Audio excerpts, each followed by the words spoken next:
औज़ुबिल्लाहिमिनश्शैतानिर्रजीम बिस्मिल्लाहिर्रहमानिर्रहीम अल्हम्दुलिल्लाहि रब्बिल आलमीन वस्सलातु वस्सलामु अला सय्यिदिल अंबियाइ वल मुरसलीन व खातमिन नबिय्यीन व अला आलिहि व असहाबिहि अजमईन।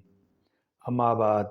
प्यारे दोस्तों, फ़कीर फैज़ हूँ सिकंदरी पिताफ़ी अल फैज़ चैनल के साथ आपकी खिदमत में हाजिर है। प्यारे दोस्तों, आज मैं आपकी खिदमत में एक और अच्छी बात पेश कर रहा हूँ। वो है हज़रत अय्यूब अलैहिस्सलाम का इम्तिहान।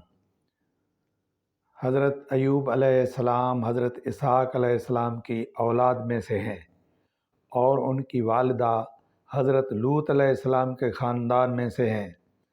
अल्लाह ताला ने आपको हर तरह की नेमतों से नवाजा था।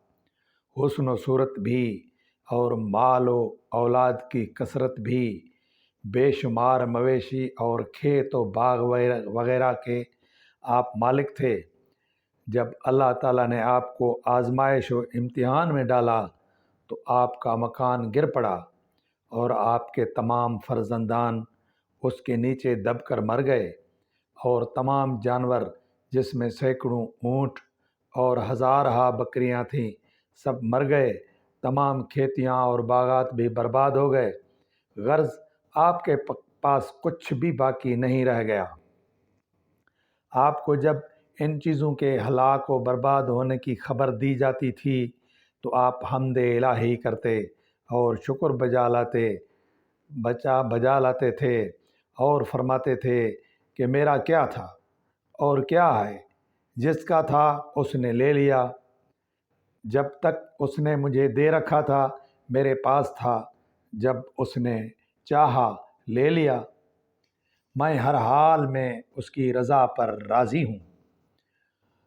उसके बाद आप बीमार हो गए और आपके जिस्म मुबारक पर बड़े बड़े आबले पड़ गए।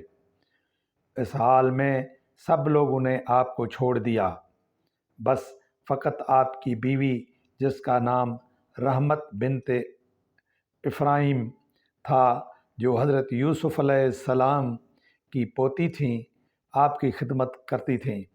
साल साल तक आपका यही हाल रहा। आप आबलों और फोड़ों के ज़ख्मों से बड़ी तकलीफ़ों में रहे। आम तौर पर लोगों में मशहूर है कि माज़अल्लाह आपको कोढ़ की बीमारी हो गई थी।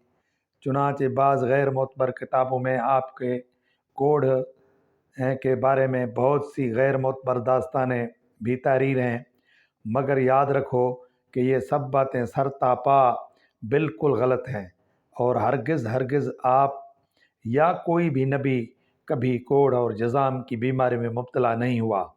इसलिए कि ये मसला मुत्तफ़िक़ अलैह है कि अंबिया अलैहिस्सलाम का तमाम उन बीमारियों से महफूज रहना ज़रूरी है जो अवाम के नज़दीक बायस नफ़रत व हकारत हैं, क्योंकि अंबिया अलैहिस्सलाम का ये फ़र्ज़ मनसबी है कि वो तबलीग व हिदायत करते रहें।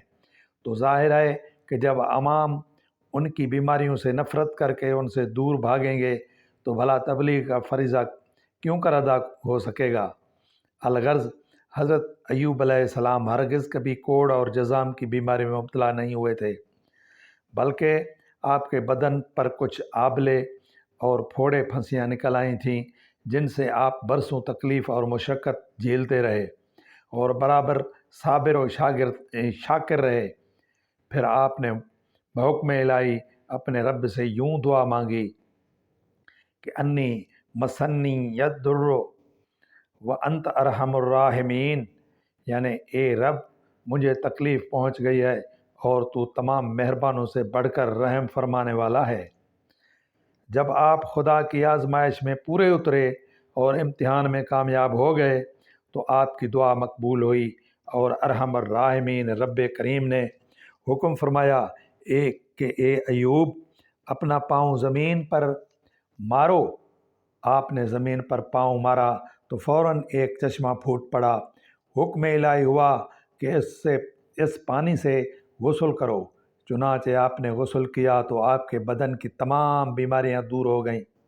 फिर आप 40 कदम दूर चले تو دوبارہ زمین پر قدم مارنے کا حکم ہوا، اور آپ کے قدم مارتے ہی پھر ایک دوسرا چشمہ نمودار ہو گیا، جس کا پانی بے حد ٹھنڈا، بہت شیریں اور نہایت لذیذ تھا۔ آپ نے وہ پانی پیا تو آپ کے